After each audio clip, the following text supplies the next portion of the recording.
যশোরে নির্বাচনী জনসভায় অংশ নেবেন বিএনপি চেয়ারম্যান তারেক রহমান। এই মুহূর্তে উপশহর ডিগ্রি কলেজ মাঠে আছেন সহকর্মী আব্দুল্লাহ আল মামুন রুবেল। সরাসরি যাব তার কাছে। রুবেল, বিএনপি চেয়ারম্যান তারেক রহমান খুলনার সমাবেশ শেষ করে কিছু সময়ের মধ্যেই যশোরের সমাবেশে এসে উপস্থিত হবেন। আমাদের কাছে খবর আমরা পেয়েছি কিছু খুলনা থেকে কিন্তু ইতিমধ্যেই বিএনপি চেয়ারম্যান তারেক রহমান আসলে হেলিকপ্টার যোগে রওনা হয়েছেন। আমরা যদি একটু যশোর সমাবেশের কথা বলি, আমরা সকাল থেকে দেখেছি বিভিন্ন স্থান থেকে কিন্তু মানুষ আসতে শুরু করেছে, দলে দলে আসতে শুরু করেছে। জেলা থেকে আশেপাশের বিভিন্ন জেলা, বিভিন্ন উপজেলা, ইউনিয়ন থেকে কিন্তু আমরা দলে দলে মিছিল সহকারে এই যশোর উপশহর মাঠে কিন্তু মানুষের উপস্থিতি দেখতে পাচ্ছি।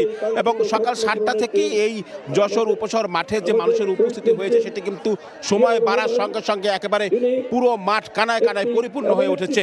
এবং এই মুহূর্তে কিন্তু আমরা দেখছি মঞ্চে যারা স্থানীয় এবং কেন্দ্রীয় নেতৃবৃন্দ আছেন তারা কিন্তু আসলে বক্তব্য রাখছেন এবং তারা তার বক্তব্যে বলছেন যে বিএনপি চেয়ারম্যান তারেক রহমান এই মঞ্চে কিছু সময়ের মধ্যে এসে তাদের যে প্রত্যাশা সেই প্রত্যাশার কথাগুলো আসলে বলবেন এবং প্রত্যাশার কথা শুনবেনও।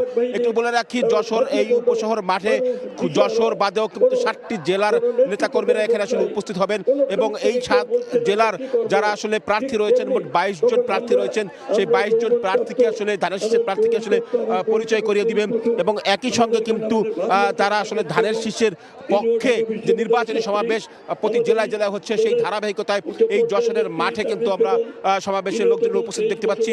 এর পাশাপাশি আমরা যদি একটু বলি যে নিরাপত্তা ব্যবস্থা, সমাবেশকে ঘিরে কিন্তু কঠোর নিরাপত্তা ব্যবস্থা নেওয়া হয়েছে। মঞ্চে যারা রয়েছেন তারা কিন্তু আসলে তাদের বক্তব্যে তারেক রহমান আগামী দিনে যে ভাবে আসলে ত্রয়োদশ জাতীয় সংসদ নির্বাচনের পরে যেভাবে দেশ গড়বেন সেই কথাগুলো আসলে জানান দিচ্ছেন। যদি একটু বলে রাখি, আজ সকালে কিন্তু খুলনা অঞ্চলের সমাবেশ খুলনার মধ্য দিয়ে কিন্তু আসলে শুরু হয়েছে এবং এই সমাবেশে খুলনা সমাবেশটি কিছু সময়ের আগে কিন্তু শেষ হয়েছে এবং সেই সমাবেশ শেষ করার পরে যশোরের উদ্দেশ্যে বিএনপি চেয়ারম্যান আসলে রওনা হয়েছেন। আমরা একটু লোকের কথা বলছিলাম এবং এখানকার মানুষের প্রত্যাশার কথাও শুনছিলাম। যারা আসলে এখানে এসছেন তারা কিন্তু আসলে তারেক রহমানের জন্য আসলে অপেক্ষা করছেন এবং একই সঙ্গে যদি একটু বলে রাখি যে এই সমাবেশের যে মানুষের প্রত্যাশা এবং স্থানীয় নেতাকর্মীদের প্রত্যাশা, তারা আসলে বলছেন যে বিএনপি চেয়ারম্যান এখানকার মানুষের যে সমস্ত সমস্যা সংকট রয়েছে এবং দলীয় চেয়ারম্যান হিসেবে, দলীয় নেতা হিসেবে যে দিক নির্দেশনা দেবেন সেটি আসলে শুনে আগামী নির্বাচনে সেটিকে কাজে লাগাবেন। তো আমার কাছে এই ছিল যশোর থেকে বিএনপির সমাবেশের সবশেষ খবর। যশোর থেকে সহকর্মী আব্দুল্লাহ আল মামুন রুবেল।